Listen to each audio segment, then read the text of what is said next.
Hello everyone. सो अब हम देखेंगे question number 257 of LeetCode which is binary tree paths. अब ये वाला जो प्रॉब्लम है ना, ये root to leaf path category में आता है और ये एक इजी प्रॉब्लम है ना, सबसे बेसिक प्रॉब्लम है इस कैटेगरी का और सबसे सिंपल प्रॉब्लम है। क्यों? क्योंकि इसमें सिर्फ हमें ट्रैवर्सल करना है ना, इसमें हमें सिर्फ ट्रैवर्सल करना है। और मैंने क्या बताया था कि रूट टू लीफ पाथ जो प्रॉब्लम्स आएंगे उसमें हमको सबसे पहले क्या दिमाग में आना चाहिए, डीएफएस ट्रैवर्सल। ठीक है, इसमें डीएफएस ट्रैवर्सल इन्वॉल्व होता है। बीएफएस से भी कर सकते हो, बट रूट टू लीफ क्या होता है, पूरा डेप्थ तक जाना है तुमको, तो उसके लिए क्या ट्रेवर्सल लगना चाहिए, डीएफएस। तो हम इन प्रॉब्लम्स में डीएफएस ट्रेवर्सल ही करेंगे। ठीक है, और ये वाला जो प्रॉब्लम है ना, ये बेस प्रॉब्लम होगा आने वाली प्रॉब्लम्स के लिए इस कैटेगरी में। इसी के कोड को हम रेफर करेंगे और इसमें थोड़े मोड़े चेंजेस करेंगे और उससे डिफिकल्ट प्रॉब्लम्स भी सॉल्व हो जाएंगे, बट जो बेस प्रॉब्लम रहेगा ना वो यही रहेगा, क्योंकि इसमें सिंपल ट्रेवर्सल करना है हमको। ठीक है, तो देखते हैं इसमें पूछा क्या गया है और हमें करना क्या है। तो इसमें क्या पूछा गया है कि हमको एक ट्री गिवन है और हमको रूट से लीफ तक के सारे पाथ प्रिंट करने हैं, है ना, सारे पॉसिबल पाथ जितने भी हैं। तो यहाँ पे एक पॉसिबल पाथ क्या हो जाएगा, ये 1 2 5। एक पॉसिबल क्या हो जाएगा, 1 3। और कुछ हो सकता है? नहीं। 3 1 2 हो सकता है क्या? नहीं। ये तो एक लीफ से एक नोड तक का पाथ है, हमको क्या चाहिए, रूट से लीफ तक का पाथ जितने भी हैं, है ना। तो ये हमसे पूछा गया है और हमको क्या करना है, इसको वेक्टर ऑफ स्ट्रिंग में रिटर्न करना है। कैसे? ऐसे, ये 1, उसके बाद एरो, फिर 2, फिर उसके बाद एरो, फिर 5। ये एक पाथ हो गया। फिर क्या होगा, 1, फिर एरो, फिर 3, है ना। ये क्या है, रूट टू लीफ पाथ्स है। ठीक है, अब इसमें अप्रोच क्या होनी चाहिए, सबसे पहले तो मैंने बोला था डीएफएस। क्या है, सिंपल डीएफएस ट्रैवर्सल ही तो है कि हमको रूट से लीफ तक सारे पाथ्स निकालने हैं, डीएफएस यही तो करता है। तो हम इसमें सिंपल डीएफएस ट्रैवर्सल करेंगे। एक ओवरऑल अप्रोच बता देता हूँ, अगर तुमको डीएफएस ट्रैवर्सल नहीं आता है तो हम इसको अप्रोच कैसे करने वाले हैं, रिकर्सिव तरीके से, है ना। बहुत इंट्यूटिवली वे में समझाने वाला हूँ, तो ध्यान से सुनना। अगर आता है तुमको डीएफएस ट्रैवर्सल तो उसको ट्राई करो, कोड करने का डायरेक्टली हो जाए तो बहुत ही अच्छा है। नहीं समझ में आ रहा है तो उसका एक्सप्लेनेशन देखो। ठीक है, तो ये एक ट्री है ना, ये भी एक ट्री है, ये भी एक ट्री है। तो 2 और 5 भी तुम्हारे आंसर में होने चाहिए, 3 भी तुम्हारे आंसर में होना चाहिए। 1 कॉमन है, ठीक है, 1 हर आंसर में कॉमन होगा क्योंकि वो रूट है, रूट से शुरू होना चाहिए। तो तुमको इसमें कहीं से रिकर्शन का हिंट आ रहा है क्या? देखो, 1 का जो राइट सब ट्री है और लेफ्ट सब ट्री है उसमें भी तुमको सेम चीज करनी है ना, पाथ प्रिंट करना है।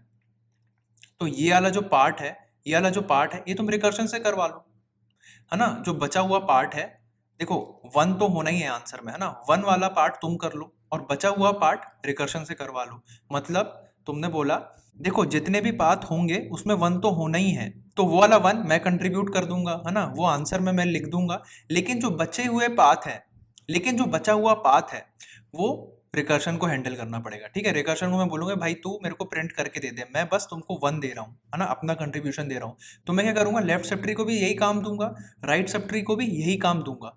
क्या दूंगा इसमें, सबसे पहले मैं आंसर में 1 दे दूंगा और बोलूंगा कि भाई बचे हुए पाथ हैं, जितने भी पॉसिबल पाथ है लेफ्ट सब ट्री के, तू मेरे को प्रिंट करके दे दे या स्टोर करके दे दे, जैसे भी करना है। और सेम चीज मैं राइट सब ट्री को भी बोलूंगा। ठीक है, तो जो हमारा डीएफएस सिंपल ट्रैवर्सल है हमको वही करना है और कुछ नहीं करना है इसमें। तो हम सीधा कोड पे जंप करेंगे, है ना, और क्या करेंगे, रिकर्सिव तरीके से करेंगे। ठीक है, तो रिकर्शन में मैंने क्या बताया था, 3 चीज, एक तो बेस कंडीशन, एक टास्क और एक रिकर्सिव रिलेशन। ये 3 चीजों से मेरा रिकर्सिव कोड बनता है। यहाँ पे भी हम वही चीज करेंगे। ठीक है, तो उसका डायरेक्टली कोड करते हैं, कोड में अच्छे से समझ में आएगा क्या होने वाला है। ठीक है, तो इसको कोड करते हैं। अब कोड करने के लिए मैंने कुछ चीज़ें ऑलरेडी डिफाइन कर दी है। एक तो जो वेक्टर ऑफ स्ट्रिंग है जिसमें मुझे अपना आंसर स्टोर करना है, और एक टेम्पररी स्ट्रिंग, है ना, जिसमें मेरे पाथ स्टोर होंगे, है ना, जिसमें मेरे पाथ स्टोर होंगे। तो वो मैंने डिफाइन कर दिया है। अब मैं यहाँ से अपना ट्रैवर्सल शुरू करूंगा। ठीक है, इसको मैं बोल देता हूँ डीएफएस ट्रैवर्सल। डीएफएस में मैं क्या क्या भेजूंगा, एक तो रूट भेजूंगा, और क्या भेजूंगा, टेम्प भेजूंगा और आंसर भेजूंगा। ठीक है, और रिटर्न क्या करूंगा, रिटर्न कर दूंगा आंसर। अब यहाँ पे ये मैं डीएफएस को इम्प्लीमेंट करता हूँ।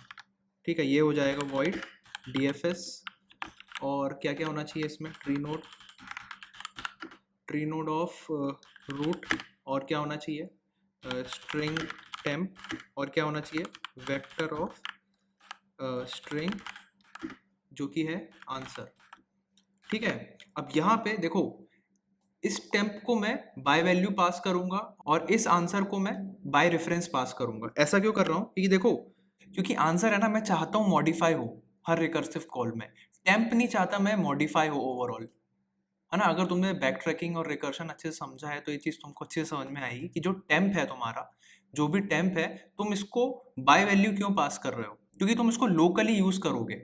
जब तुम बैक ट्रैक करते हो तो तुम पुश बैक पॉप बैक करते हो, राइट। तो अगर तुम बाय वैल्यू पास कर रहे हो तो then you do not need to pop back. ये चीज मैंने बहुत अच्छे से समझा रखी है परम्यूटेशंस प्रॉब्लम में, है ना, बैक ट्रैकिंग की सीरीज में, कि बाय वैल्यू पास करने में और बाय रेफरेंस पास करने में क्या डिफरेंस होता है। जब तुम बाय वैल्यू पास करते हो तो इसकी एक कॉपी होती है और ओवरऑल टेम्प मॉडिफाई नहीं होता है ना। और अगर तुम बाय एड्रेस पास करते हो तो ये पूरा टेम्प मॉडिफाई होगा, ठीक है। क्योंकि ये रिकर्शन यूज कर रहा है तो यहाँ पे हमें तीन चीजें तो चाहिए, बेस कंडीशन, रिकर्सिव रिलेशन और टास्क, ठीक है। तो सबसे पहले बेस कंडीशन लिख लेते हैं। बेस कंडीशन क्या है हमारी? बेस कंडीशन होगी कि भाई smallest valid input, smallest valid input क्या है? रूट नल हो जाए। अगर रूट नल हो जाएगा तो हमको क्या करना है? रिटर्न करना है ना। अगर रूट नल हो जाए तो रिटर्न कर दो, ठीक है। अब क्या ना, हर रिकर्सिव कॉल में मुझे चेक करना है ना, हर कॉल में मुझे चेक करना है क्या मैं कहीं लीफ नोड में तो नहीं आ गया। भाई जैसे मैं लीफ नोड पे आऊं तो मेरे पास पाथ आ चुका होगा, तो ये चीज मैं चेक कर लेता हूं कि भाई कहीं रूट का जो लेफ्ट है वो नल तो नहीं है और रूट का राइट भी तो नल नहीं है ना। अगर ये दोनों नल है मतलब मैं लीफ नोड पे आ चुका हूँ, मतलब रूट ऑफ राइट अगर नल हो जाए, है ना, मतलब रूट ऑफ राइट अगर नल हो जाए, मतलब रूट ऑफ लेफ्ट भी नल हो गया और रूट ऑफ राइट भी नल हो गया, तो यहाँ पे मुझे आंसर को स्टोर कर लेना है, ठीक है। वो अभी मैं करूंगा, बट ये कंडीशन लिखना जरूरी है। यहाँ पे मैं अब अपना परफॉर्म करूंगा टास्क, है ना, ये हो जाएगा टास्क। क्या टास्क क्या है कि भाई टेम्प को मुझे अपडेट करके भेजना है कि भाई 1 का जो कंट्रीब्यूशन है यहाँ पे, है ना, पाथ में, ये मैं कंट्रीब्यूट करके भेजूंगा। भाई आंसर में 1 मैं डाल दूंगा और रिकर्शन बचे हुए लेफ्ट सब ट्री और राइट सब ट्री का हैंडल कर लेगा, लेकिन रूट का मुझे हैंडल करना है ना। तो वो मैं अपडेट कर देता हूँ, तो वो हो जाएगा temp plus equal to string, है ना। ये क्योंकि वैल्यू है मुझे इसको स्ट्रिंग में कन्वर्ट करना है, वो हो जाएगा root of val plus arrow sign, है ना, एक एरो साइन भी ऐड करना है हमको। ये मेरा टेम्प अपडेट हो गया, मतलब ये मैंने अपना 1 कंट्रीब्यूट कर दिया, मतलब ये मैंने अपना 1 का कंट्रीब्यूशन दे दिया है। अब मैं रिकर्शन को बोलूँगा कि भाई मैं तेरे को लेफ्ट सब ट्री और राइट सब ट्री दोनों भेज रहा हूँ, टेम्प को अपडेट करके बचे हुए लेफ्ट सब ट्री और राइट सब ट्री के पाथ तो उसमें ऐड कर देना। तो ये तुम्हारा क्या हो जाएगा? रिकर्सिव रिलेशन, रिकर्सिव रिलेशन यहाँ पे, ठीक है। तो वो हो जाएगा DFS। अब तुम यहाँ पे क्या भेजोगे? रूट ऑफ लेफ्ट भेजोगे, है ना, रूट ऑफ लेफ्ट भेजोगे, क्या भेजोगे? टेम्प भेजोगे, और क्या भेज रहे हो? आंसर, ठीक है। और सेम चीज तुम करोगे राइट सब ट्री के लिए, राइट सब ट्री के लिए, तो यहाँ पे हो जाएगा राइट, ठीक है। ये तुम्हारा टेम्प अपडेट हो गया। अब यहाँ पे तुम्हें पॉप बैक करने की जरूरत नहीं है, क्योंकि देखो ये बैक ट्रैकिंग है एक हिसाब से, है ना। जब तुम बैक ट्रैक कर रहे होगे तो तुम पॉप बैक करते हो, लेकिन क्योंकि तुमने यहाँ पे बाय वैल्यू भेजा है तो तुम्हें पॉप बैक करने की जरूरत नहीं है ना, क्योंकि यहाँ पे एक टेम्प की कॉपी जा रही है, तो वो ओरिजिनल टेम्प को मॉडिफाई नहीं कर रहा है कुछ। तो तुम्हारा जब स्टैक से कॉल हटेगा तो टेम्प तुम्हारा मॉडिफाइड नहीं रहेगा, वो उसी कंडीशन में रहेगा जिस कंडीशन में तुमने उसको भेजा था, ठीक है। अब क्या बचा है? ये पार्ट जिसमें मुझे आंसर स्टोर करना है, मुझे देखना है कि आंसर कब स्टोर करना है। तो जब मैं लीफ नोड पे हूं तब मुझे आंसर स्टोर करना है। तो अब मैं क्या करूंगा? आंसर में पुश बैक कर दूंगा, answer dot push back temp. क्या ये सही है? क्या हमारा सॉल्व हो चुका है? नहीं, एक चीज और बस बची है यहाँ पे, क्योंकि तुम देखना अभी लीफ नोड पे हो, रूट ऑफ लेफ्ट नल है, रूट ऑफ राइट नल है, तो तुम अभी टेम्प नोड पे हो, तुमने टेम्प नोड को तो ऐड ही नहीं किया है ना, क्योंकि तुम अभी लीफ नोड पे हो, मतलब रूट ऑफ लेफ्ट नल है और रूट ऑफ राइट नल है, तुमने टेम्प में इस रूट नोड को तो ऐड ही नहीं किया है ना अभी, तो उसको ऐड कर दो और फिर टेम्प को पुश करो। तो क्या होगा? ये temp plus equal to string और ये हो जाएगा रूट ऑफ वेल।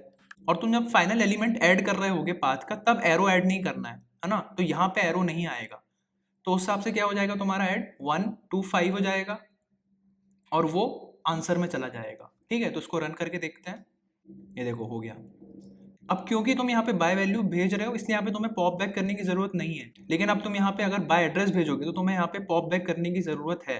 तो तुम्हें यहाँ से टेम्प में तुमने जो भी ऐड किया है ना, तुमने जो भी ऐड किया है तुम्हें यहाँ से हटाने की जरूरत है।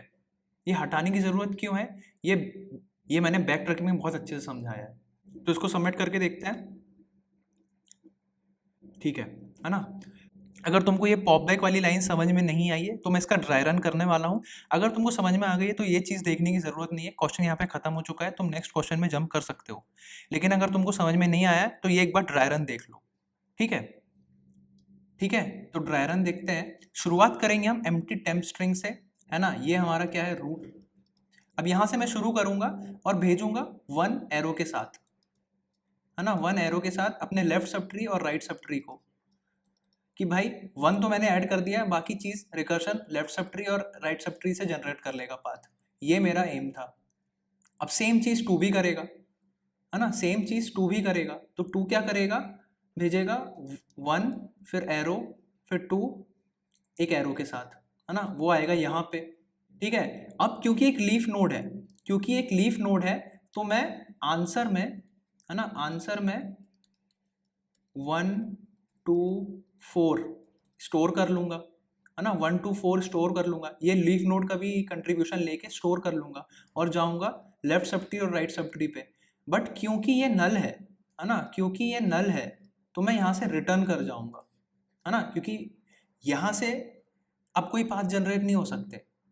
अब क्योंकि मैं यहाँ पे ऑलरेडी स्टोर करते समय 4 ऐड कर चुका हूँ, है ना? मैं यहाँ पे स्टोर करते समय 4 को ऐड कर चुका हूँ, तो जब मैं बैक ट्रैक करूंगा तो मुझे इस 4 को हटाना पड़ेगा, राइट?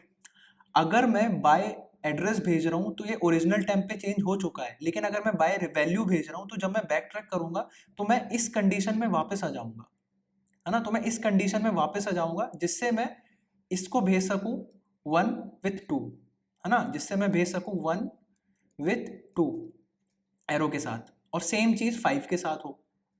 यही चीज मुझे समझानी थी कि अगर मैं बाय एड्रेस भेज रहा हूं तो ये ओरिजिनल टेम्प में, ये जो टेम्प है ये चेंज हो चुका है, तो जब मैं बैक ट्रैक कर रहा हूं तो मुझे इसको हटाना पड़ेगा। तो मैं जो बोल रहा हूँ ना कि पॉप बैक करना है, पॉप बैक करना है, कब? जब मैं बाय एड्रेस पास कर रहा हूँ, वो चीज यहाँ से आ रही है। जैसे ही मैंने बैक ट्रैक किया तो मुझे ये चीज हटानी पड़ेगी, क्योंकि मैं बाय एड्रेस भेज रहा हूँ और ये ओरिजिनल टेम्प पे चेंज हो चुका है।